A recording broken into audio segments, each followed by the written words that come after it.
Okay, let's roll. I was actually recording the other one before, and my cats just keep disturbing and messing up the camera.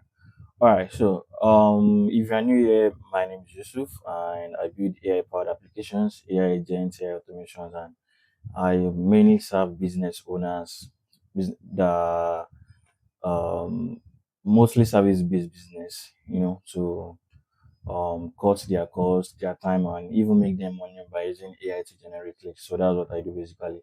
And I also build other systems. The way the thing is like you have to like you have to be solid. I mean the root has to be strong before you can say you want to like totally and finally niche down.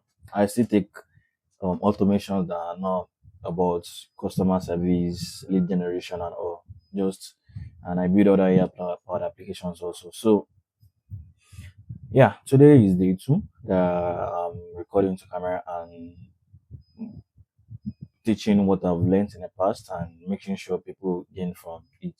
So if you're here, if you're a business owner that is looking to use AI in your day-to-day activities to power your day-to-day activities to cut costs, increase revenue and stuff like that, or you're a builder like me, a developer like me, who is looking to just learn more, just like listen to the few, 2 cents that I have to share, then you're welcome. All right, so today I will be talking about production grade systems. So, like I said, everything will be unscripted. I didn't jot anything down. I didn't note anything down. Everything will be on top of my head. On top of my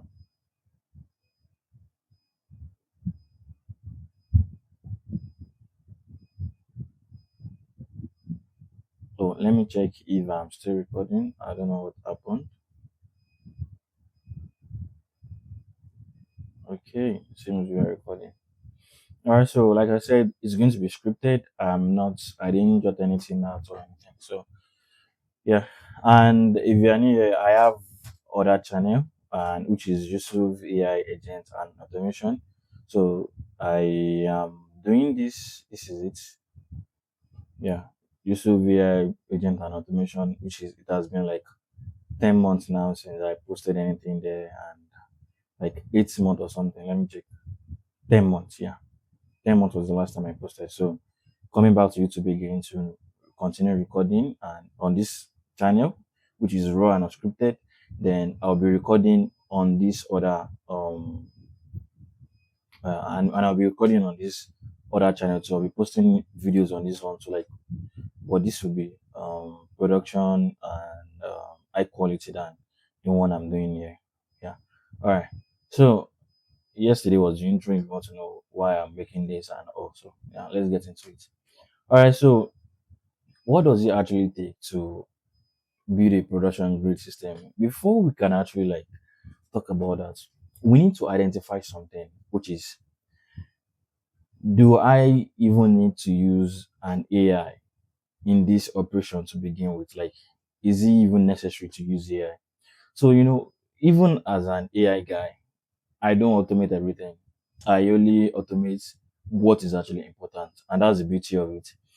I discovered that when human touch is removed totally from something, it's kind of good. It's not like it won't work, but it will tell. That's just the point. So you need to like identify when it's right to use AI and when not to use AI. So when it's right to use AI is when you think, okay, this particular task, if you can teach 10 people and they don't have to be like IQ or whatever, and it's just about skill. And if you can train them well, they all perform. Everybody can be the same. They all perform at bare minimum, like the same range, right? So if that's the case, then it makes sense to use AI. It makes sense to use AI. So yeah, that's about that. If that's the case, it makes sense to use AI. And if it's a task whereby you have to do every time, and it's taking your time, and you think you just want to like do more of this, but you don't have capacity to hire more people, and you feel like this thing can actually like be transferred into another person, you can use it for stuff like that, but not everything. Yeah, that does it. All right, so on YouTube, you see people building AI this, AI that, and yeah, which is cool. But most of these systems that they are showing you on YouTube, from my own experience, can't actually like stand the test of production. I mean, can actually like be used in production and nothing will happen. Of course, every system needs to be checked every time and make sure everything is working. So the point is, there are a lot of things that you need to put in place before you can actually say, "Oh, you are satisfied with this." And first thing that I would say is nothing is perfect, and it has to get better with time. And I'll give you some tips on what I do. Number one is I normally build my error notification workflow. Like any system that I build, I use my error notification workflow. So something is wrong with this camera. I don't know why it's going off, but I'm still recording. So I make sure I use my error notification workflow every time on Telegram. So whenever anything happens, I know exactly. So in reality, this thing makes the system that you build actually improve. You know, when you build everything, you leave it there and just be like, oh, this is fine. And probably you just use continue an error, which I'll get into later. That is not actually pretty good. Yeah, like it has to be like you are getting notified about a particular error every time. Then you go there to fix it, improve it. So next time, if it happens, and most likely it won't, you know what to do again to improve it.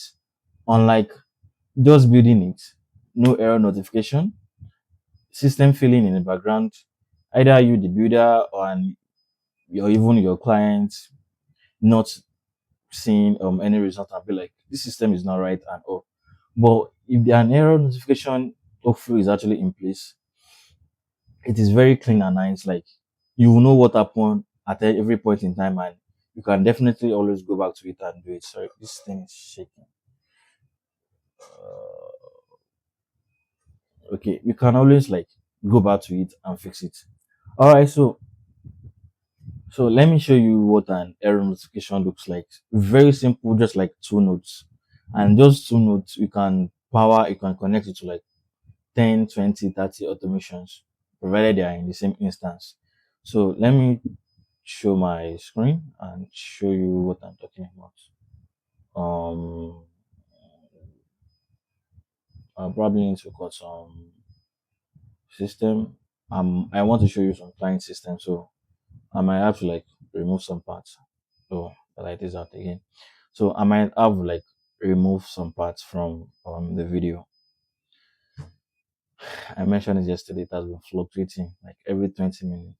Like, all right. So let me show you. Um,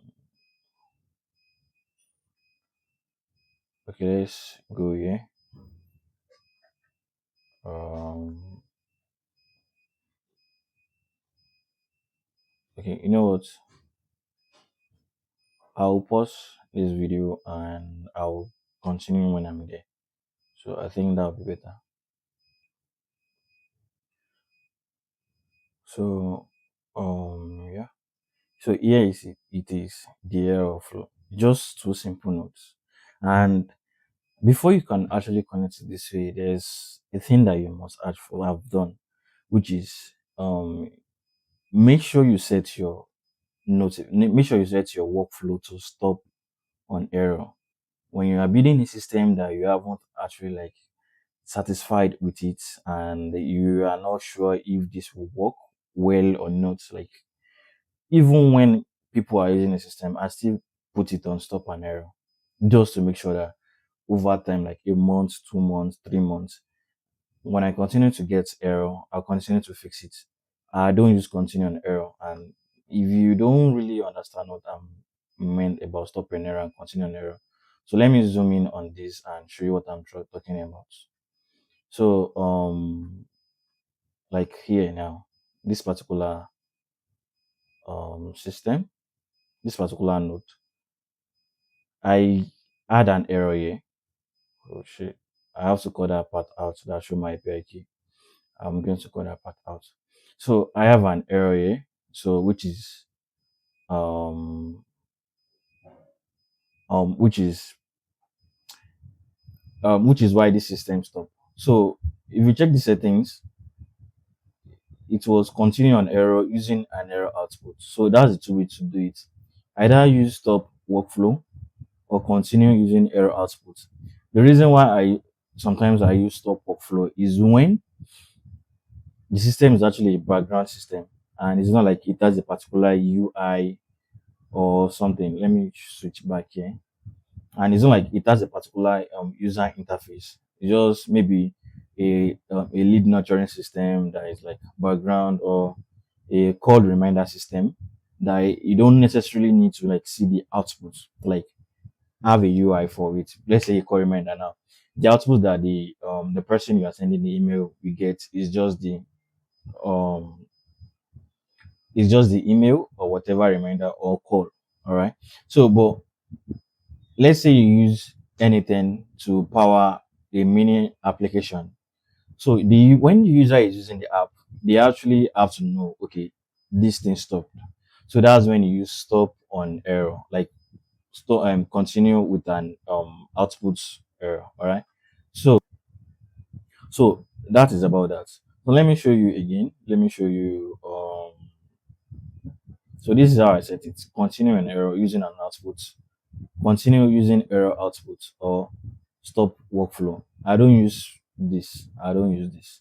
I don't, because when I use this, um, so I don't use this. Oh God,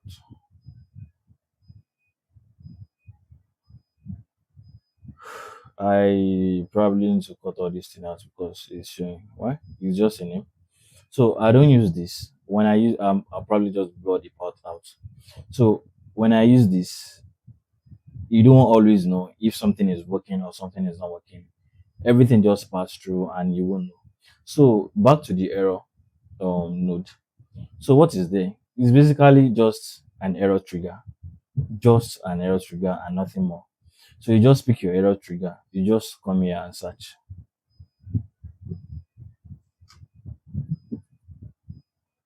So this is it. You pick your error trigger and you connect your probably Telegram or anywhere you want to get the message.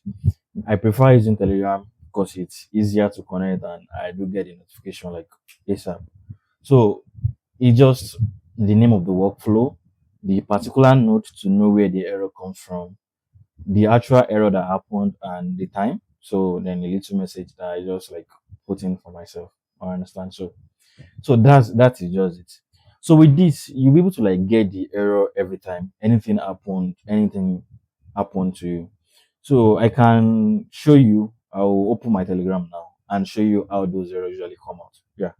Let me pause the video and just like navigate there. I'll probably cut most part of this because client this is a client system and I don't want to be exposing anything. Yeah. All right. So in reality, this is how the error will look like, and it's usually like all this error that I'm getting. And the reason why it is this much is because I probably connect like 10, 20 or more than that to just single error node. So in this particular instance, anything instance, they are like up to 20 um workflows there. Some are huge, some are just like the one just like the one that is there, just like this one. Some are big, some are small, and so it has to be like different error, different anything. Then I go there, I fix it, and for most part, I barely even get error. Probably like once in or twice in a week. It's only most times if, let's say, an API subscription. So when there's an API, when you're out of subscription on any API, so you are going to be getting that error consistently, provided people are using the system. So that is about that. So it just something like error. But the actual internet error, when you actually build it well, you barely get that kind of error. So as a builder, this will save you a lot of headache and not making your clients feel like you are bad at what you do or something. So this is provided you are the one managing the system in this case, in this scenario. And if they are like, oh, because some clients will be like, I've worked with some, they'll be like, I want to manage the system myself. I'm not handing it over to you, nothing like that. Yeah, and it's fine. You just like build it for them and show them like this is how you take care of your thing. I normally do that. So with that, they won't actually see you as someone that is providing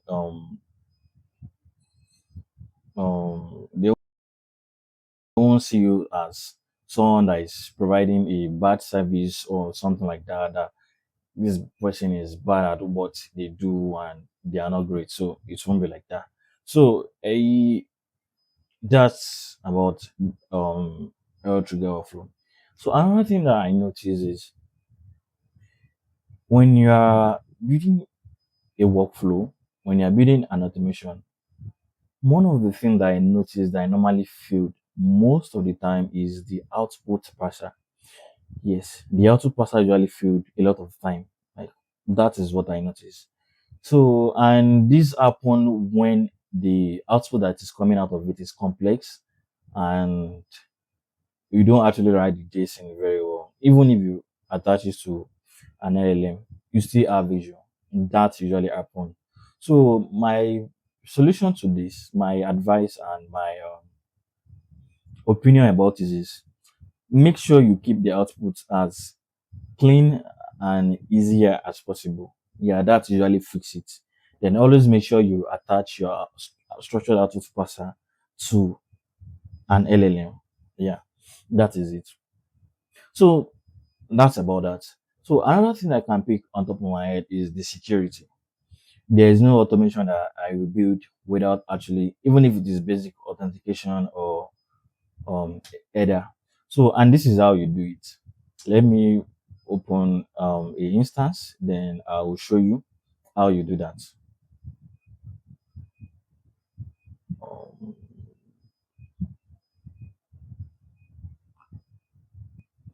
all right. So in anything instance, the way I normally set it up is let's say we have a trigger. Let's say it's a webhook trigger. So if the is like this, and let's say the method is most times always post, and the parts, let's say Yusuf, and okay, Yusuf. So for the authentication, this is where it is. We have basic auth, we have header, we have JSON web token, which is the JWT, which is more like ahead of the other two, and you can actually set it to none. So for most times, I usually use header. Yeah, I usually use header. So and I normally generate this key online. I just go and search generate um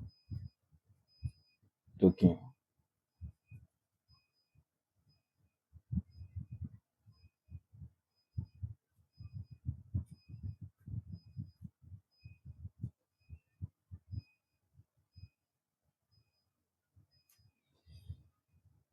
So I just find any source and I'll give you a trick that I usually use also. So I just search and generate HTTP basic header basic. Okay, let's just open everything and I'll just usually like I don't have any specific one I'm using to be honest. I just open everything and just see anyone that give me a strong listing. So let's check one by one. Username, let's say Yusuf, and password, let's say 1234. So it gives me this basic header, um, like this basic header. I think this is not very good. Let me check another one.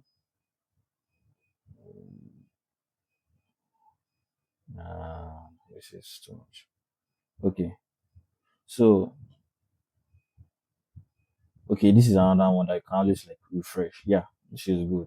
The the token generator. So you can always refresh and you can always make the length as long as possible.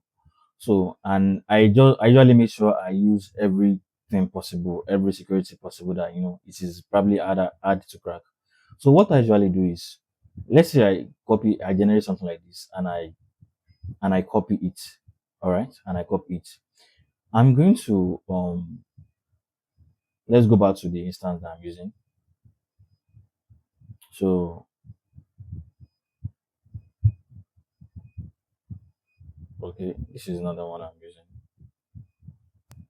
So when I generate it, I'll come back here and I'll choose header authentication.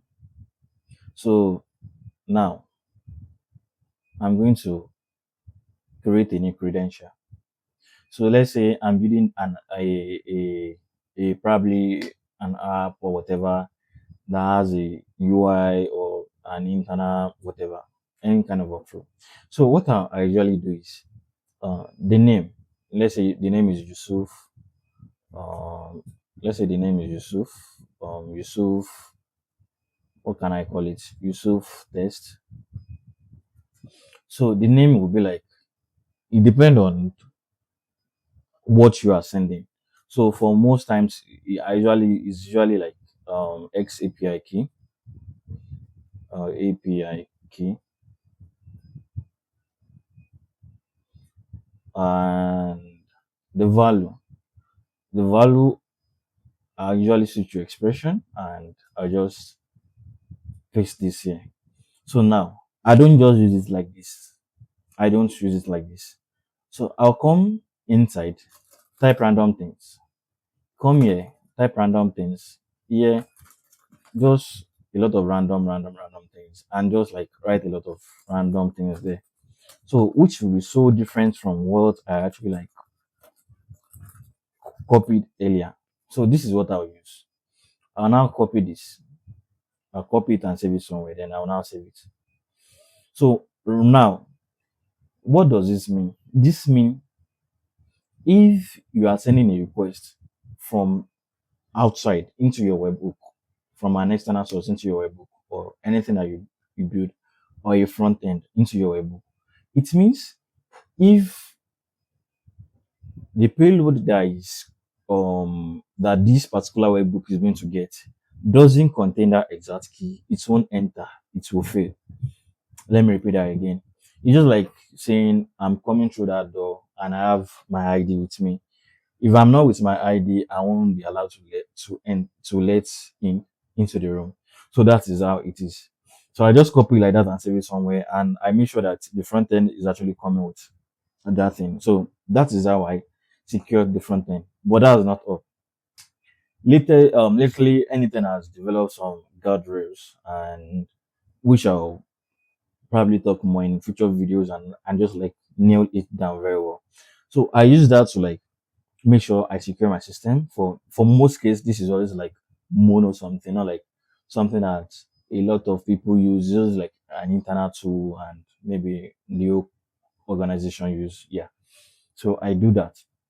And for the other part, I use JWT. That's for later. All right. So my light goes off again. All right. So um let me come back here. All right. So the next thing is that I can pick on top of my head because I need to round up and just course now is that when you are building a system like this, and any system per se, there's something about people not knowing what is going on in the back end. I mean, when you are building a system, you just build it. If something fail, you get error on the back end on your Telegram or something, and probably whoever are using it, it's also filled on their side. But they don't know what actually happened. They don't know what's up. They don't know. And that is um the integral part of it. So lately what I've been doing with anything is using um so lately what I've been doing with anything is using super base for it, and there's a lot of things that is attached to that, and that might be like probably too much. So I would just, this is what I would do. For the easy parts, I'll just use probably a table to explain because it can be complex. It depends. So maybe on my channel, I'll actually properly talk about this and make a whole video about it. All right. So this is it. Okay. Let me pause this screen and navigate to some of the things that I built and show you. So I use Superbase to pick some things up, which is I usually at every stage where the AI agent is or stopped, it will be updating the front end that this is where it stops and using job ID. But a lot of details on this later. So let me just go to a simpler system and show you with an probably a table or something. So a table, let's just let's just let's just put something there. Maybe let me attach an AI agent. I'm just building something random. And um, so what can we do again? Let's say HTTP request.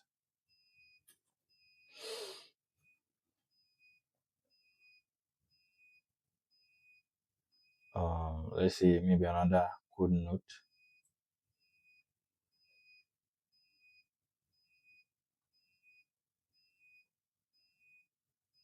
Then let's say the final output is this is like the basic. I'll explain in detail on my main channel and actually like build it out so that I can understand.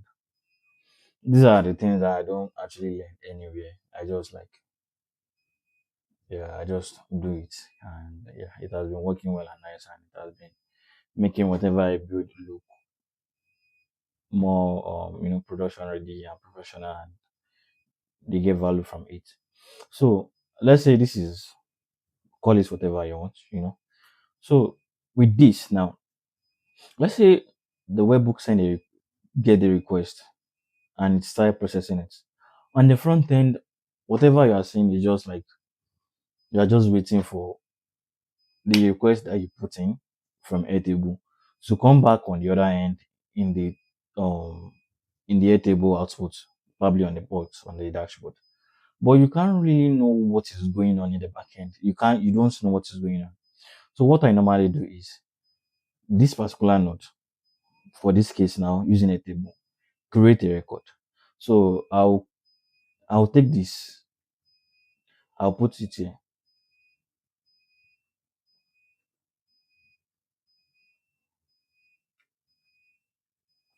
And this thing can actually like get let me just leave it at 3, can get trickier and there is more to it. All right, so I will do this, this, and okay. Let me use this. All right, so this is what I would do. So whenever a request enter the webhook, so the webhook will take the request and let's say it start processing this down part.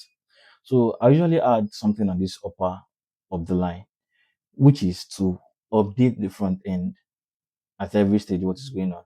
So in this place, it might be like something like um webhook requests have been received, your stuff are started processing and all.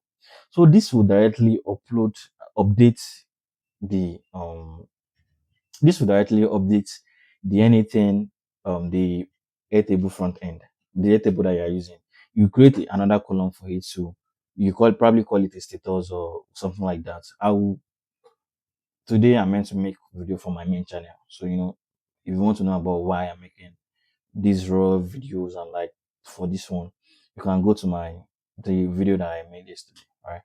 So I'll make proper video on this today and upload on my channel so you can learn from it better. All right. So it will be like this will go to the front end. There'll be like a column there. There'll be like, oh, this is updating system and it is in this so percentage, 5% in. Also, when the AI agent probably expresses something, it's going to update the table that, all right, AI agent finish doing this and that. You understand what I'm saying? but it will still continue to run in this pipeline. But the mistake you don't want to make is make it do like this. It won't work.